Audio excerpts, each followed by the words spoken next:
Hey guys, it's Tabitha here. Figured I'd try my hand at narrating some of my videos for you guys, just to kind of explain, my process, how I do things, the kind of materials I like to use for this. So as you'll see for a lot of my commissions, what I like to do is do a quick drawing to scale of what it is I'm trying to do. So for this commission, the person wants a Smilodon family based off of the Prehistoric Park show from Animal Planet. Remember that show? Loved that show. So for small sculptures of this size, usually what's easier is for me to do the hard clay, the gray clay. The beige clay is a little too soft and tends to get smushed in my hands as I'm working with it. However, the gray clay is a bit too hard, so usually what I like to do is mix in a little bit of the beige to soften it a bit.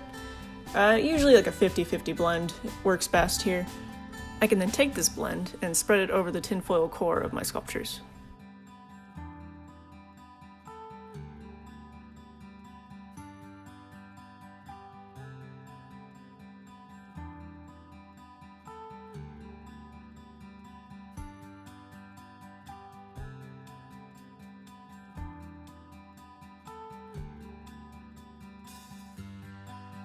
I can then take the flat edge of my wood tool here and quickly smooth out all the wrinkles, make everything look like one solid piece.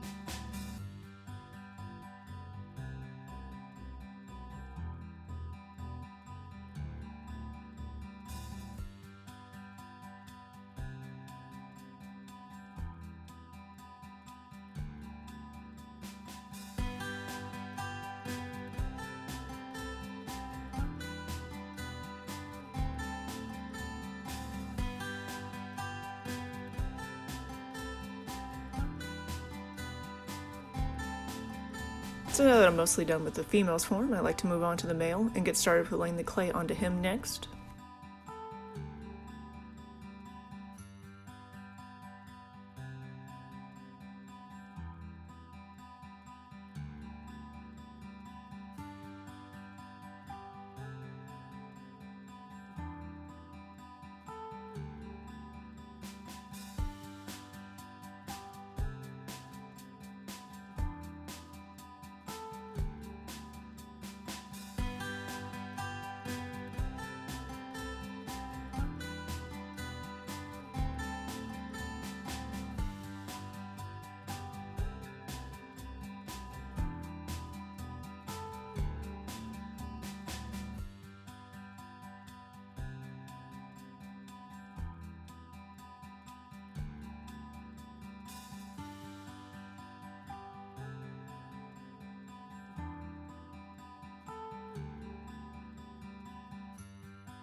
Now here's where I take both the adults and I like to add the details to each of them. Usually includes the details like the paws, areas around the mouth, the teeth, and the eyes.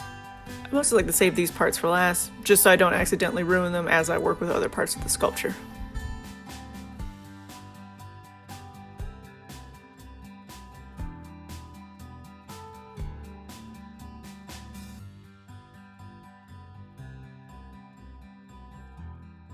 Now on to the most challenging part of this, which is making the cub.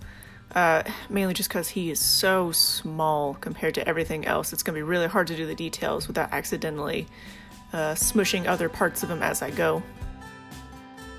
For something as small as him, what you'll see me doing often throughout this is using a sharp tool of any kind, in this case an X-Acto knife, just to kind of trim away some of the excess, just to kind of get the shape a little bit more like how I want.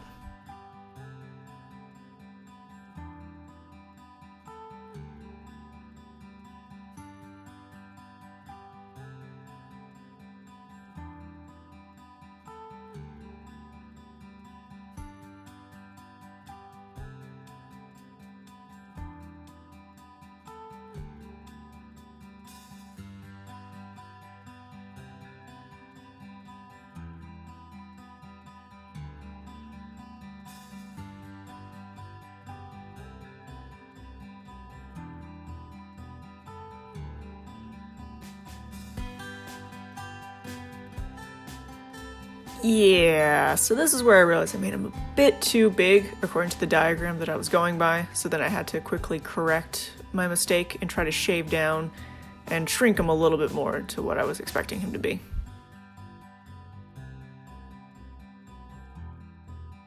Once I've got his body shaved down to what I wanted, I can then reattach his head, and everything's fine.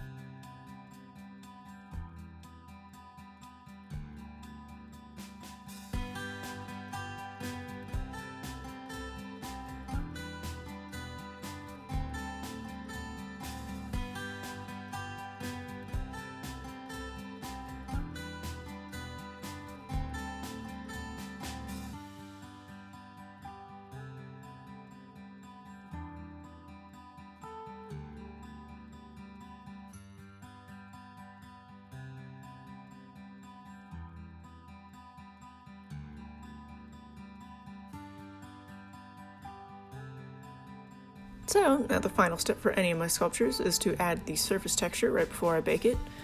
Mainly just because, again, my fingerprints will get in the way, so that's usually the very last thing I want to do. In this case, it's adding a lot of fur texture, and I mean a lot of fur texture on these guys.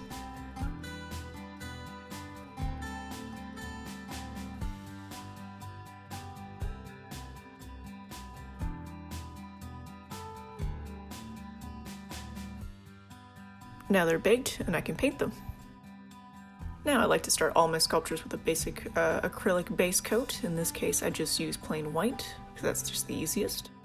Now that those are drying, I like to go ahead and start mixing the exact colors that I'll want to do. This process usually takes me a while and a couple of coats before I figure out just the right color, since a lot of these acrylic paints tend to dry in a slightly different way than when they're wet.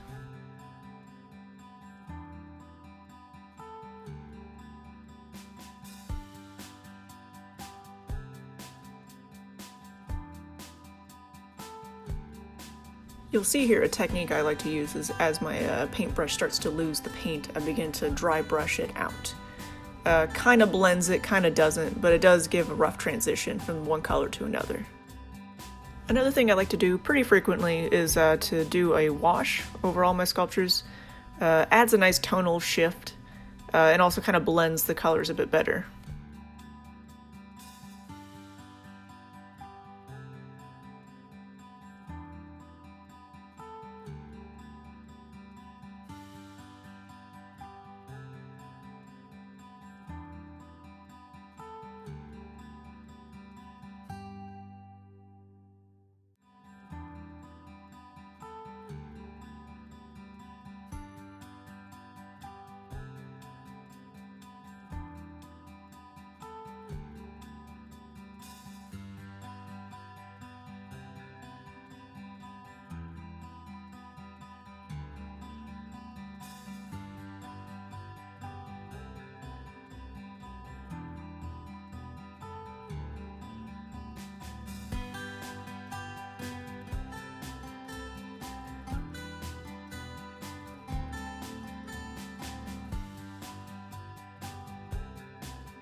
Now that the painting is done, I like to go ahead and seal it with an acrylic matte sealer. This just protects the paint from any minor smudging that might happen. Now the final touch is to add a little bit of glossy Mod Podge to the eyes and the teeth, just kind of add a real life sparkle to them. And now they're done and ready to be shipped off to their new home.